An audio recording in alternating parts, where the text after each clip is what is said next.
Hi, everybody. Welcome to week 4, where we are going to explore chapter 3. And chapter 3 is a takeoff of what we did in chapter 2 with linear programming. And we're going to explore sensitivity analysis, and you'll get to see what happens when we make changes to certain variables in our equations. So I'll take you through some definitions, I'll take you through a computer solution, and I'll talk to you about the limitations of classical sensitivity analysis. So first, with regard to definitions, let's define sensitivity analysis, sometimes referred to as post-optimality analysis. That is, after you've determined an optimal solution, sometimes we make changes. So sometimes we want to make changes to the coefficients of the objective function decision variables. Remember that in our par inc example, we had an objective function expressed as a max because the firm was attempting to maximize profits, max 10s plus 9d. So we had two decision variables. And remember, for the most part in this class, I'm going to take you through only two decision variables so that we can do graphical solutions. And computer solutions, it's easy to do more, but I'm going to keep it simple for you. So we had an objective function of max 10s plus 9d. Well, sometimes there are scenarios that organizations want to run and they'll make changes. They want to see what is it about the value of the objective function coefficients of these decision variables, the number 10 or the number 9. To what extent can we make changes in those values or those coefficients without changing the optimal solution? Remember that for the optimal solution with the par inc, we had 540 standard bags and 232 deluxe bags, I believe was the conclusion. We'll see in a moment when we run that through. So that's one scenario for sensitivity analysis. The other is where we change the right-hand side of the constraint expressions. So remember, for instance, we had a constraint in the cutting and dyeing hours available for the par inc folks. So that was expressed in this manner: 0.7 hours of S, that is for the standard bag, it took 0.7 hours of time to complete the cutting and dyeing on a standard bag, plus 1D, so it took 1 whole hour to complete the cutting and dyeing on a deluxe bag. And together, however many you're going to make, they cannot be greater than 630. They can be equal to or less than 630. Well, again, the question is, for sensitivity analysis, to what extent can we change this number 630 and not have any change to the optimal solution of 540 and 232?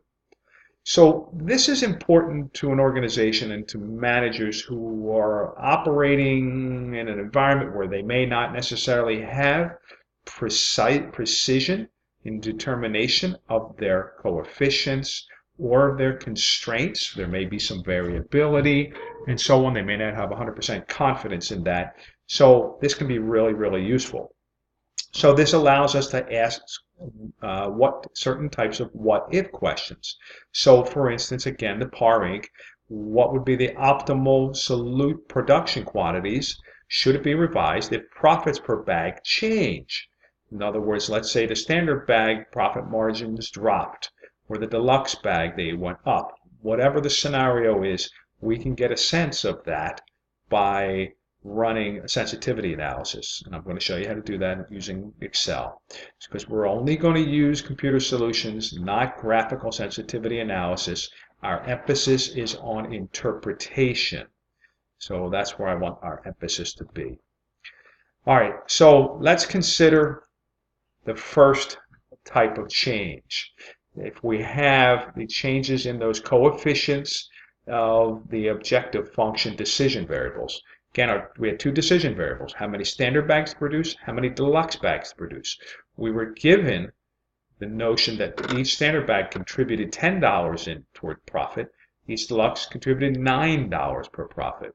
So again, we had the optimal solution of 540 and 252. Pardon me, I said 232 earlier. 252. And we had a total profit with that mix, optimizing for profit, of producing 540 standard bags and 252 deluxe bags.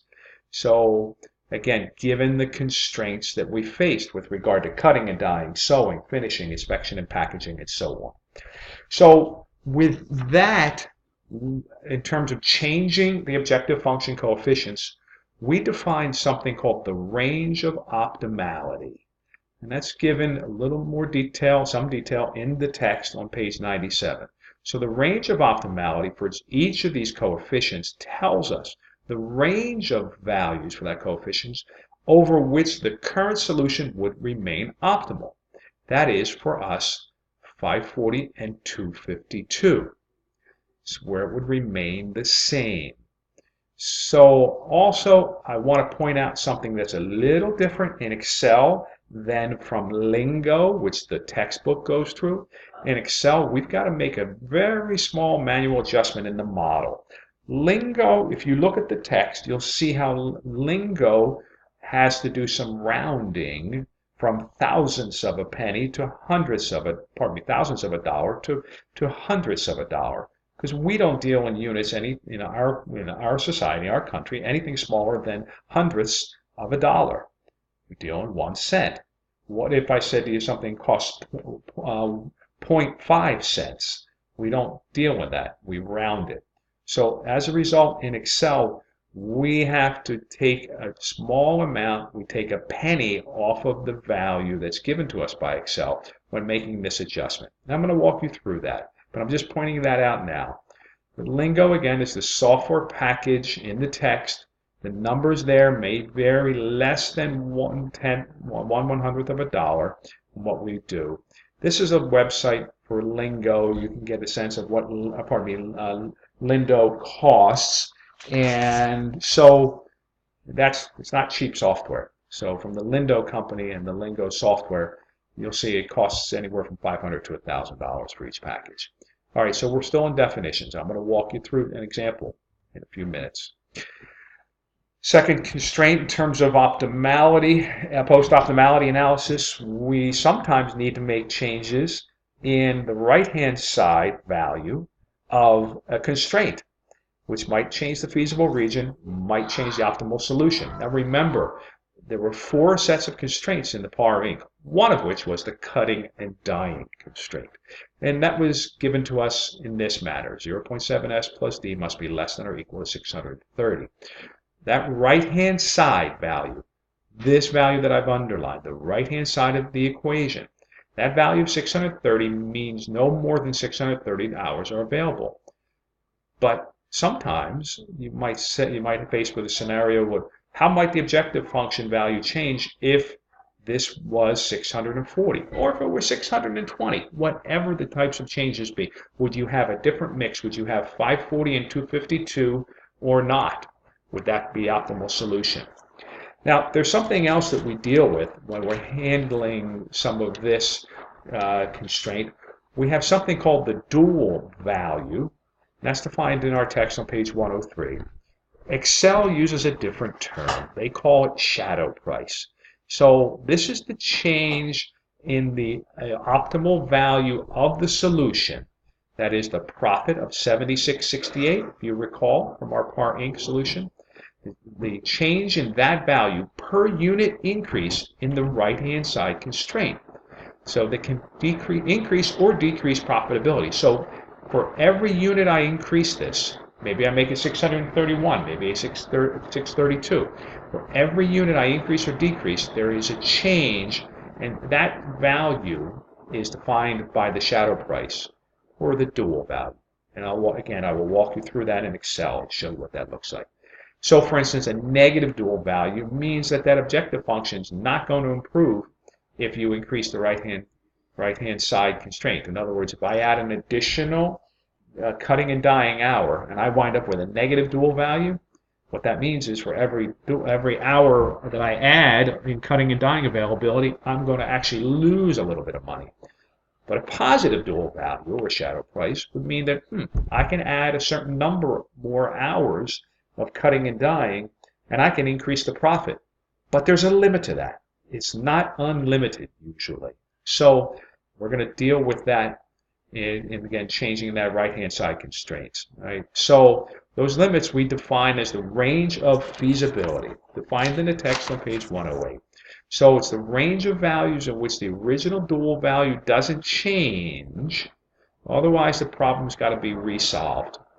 And again, I'll walk you through that.